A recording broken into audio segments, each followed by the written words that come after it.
দিয়েছি তো রক্ত, যারা দেবো রক্ত, রক্তের বন্যায়।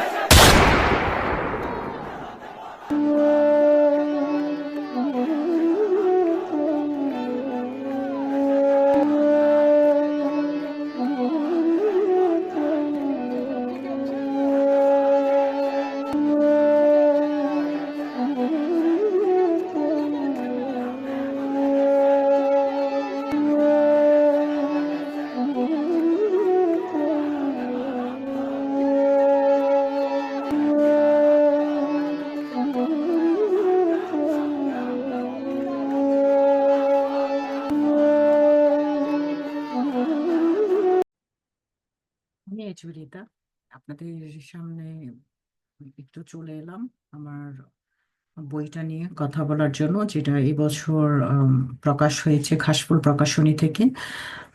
24শে জুলাই ছাত্র জনতার বিপ্লব। বইটা আমার হাতে এখনো আসেনি, তবে বাংলাদেশে বইমেলাতে পাওয়া যাচ্ছে। ঘাসফুল স্টল 180, 181। আমি বইটা নিয়ে একটু বলতে চাই। আসলে বইটা নিয়ে অনেকের প্রশ্ন আছে যে এটা কি ধরনের বই, এটা কি শুধুই ডকুমেন্টেশন কিনা, তথ্যসূত্র কিনা। বিষয়টা হচ্ছে যে এটা প্রায় 1000 পৃষ্ঠার একটা বই, খুব ওজনের বইটা। এবং এই বইটা করতে আমার অনেক পরিশ্রম হয়েছে। বইটার উপর দিনরাত কাজ করেছি। জুলাইয়ের যে 1 থেকে আগস্ট 5 পর্যন্ত যা কিছু ঘটেছে, কিন্তু মূলত বইটাতে আমি কাজ করতে শুরু করেছি জুলাই 14 থেকে।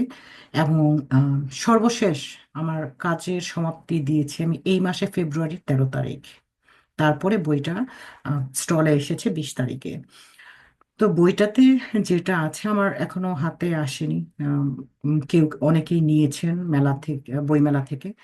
বইটার মধ্যে যেটা তথ্যসূত্র, যা ঘটেছে আমাদের জুলাই আন্দোলনে, প্রতিটা দিন, প্রতিটা মুহূর্ত, কোন জেলায়, কোন এলাকায়, কোথায় কি ঘটেছে, কেন ঘটেছে, কতজন আহত হয়েছে, আম, সবকিছু আছে এখানে। এবং এর বাহিরে আমার 31টা পর্ব এখানে আছে, যেটা আমার নিজস্ব উপলব্ধি, আমার পর্যবেক্ষণ, আমার ব্যাখ্যা, বিশ্লেষণ।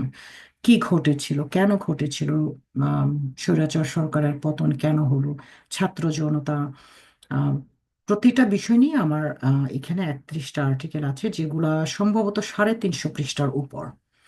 তার মধ্যে জুলাই বিপ্লবের ছবি আছে।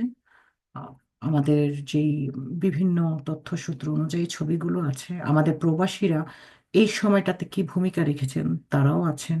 তাদের আন্দোলনের ছবি আছে, প্রতিবাদের ছবি আছে। তো আমি আশা করব যে, সত্যি বলতে, পুরো জুলাইটাতে আগস্ট 5 পর্যন্ত আমি সম্ভবত 3 ঘন্টার বেশি ঘুমোতে পারি না। আমাকে দেখেছেন যারা সোশ্যাল মিডিয়াতে আছেন, আমার চারপাশে, আমার আশেপাশে, তারা দেখেছেন যে আমি দিনরাত আমি জেগেছিলাম। আমি দুহাতে লিখেছি, যেভাবে, যেমন ফেসবুকে, তেমন আমি নোট করেছি, অনুভূতিগুলোকে লিপিবদ্ধ করেছি। আজকে কি ঘটেছিল, কেন ঘটছে, আমি কি ফিল করছি, আমার আমার ভেতর কেমন লাগছে, প্রতিটা জিনিস আমি নোটপ্যাডে লিখে লিখে আমি আমার আবেগ, অনুভূতি, পর্যবেক্ষণটাকে আমি জমা করেছি, যেন সময়ের সাথে সেটা ফিকে হয়ে না যায়। কারণ আমরা যখন আজকে একটা বেদনা ভারাক্রান্ত মনে একটা কিছু অনুভব করি, আজ থেকে 1 মাস পর কিন্তু আমরা সেই ঘটনাটা বলতে পারবো, কিন্তু সেই যে অনুভূতিটা না, একেবারে যে ভিতরে লেগে যায়, ভিতরে টাচ করে, সেই অনুভূতিটা একটু ফিকে হয়ে যায়। যার কারণে আমি সময়ের সাথে প্রতিটা অনুভূতির সাথে আমি এগুলো যুক্ত করে রেখেছি। তো যারা বাংলাদেশি আছেন, বইমেলাতে যাচ্ছেন, আশা করি আপনারা যদি সংগ্রহ করে থাকেন, বইটা ভালো লাগবে। বইটা পাওয়া যাচ্ছে ঘাসফুল স্টল 180, 181। আর নিউ ইয়র্কে যারা আছে, ডেফিনেটলি আমি তাদের জন্য বইটা সংগ্রহ করব। আমি হয়তো পোস্ট পোস্ট অফিসের মাধ্যমে আমি বইটা আনার চেষ্টা করছি। তো এতটুকুই বলার জন্য ক্যামেরাতে আসা। অসংখ্য ধন্যবাদ।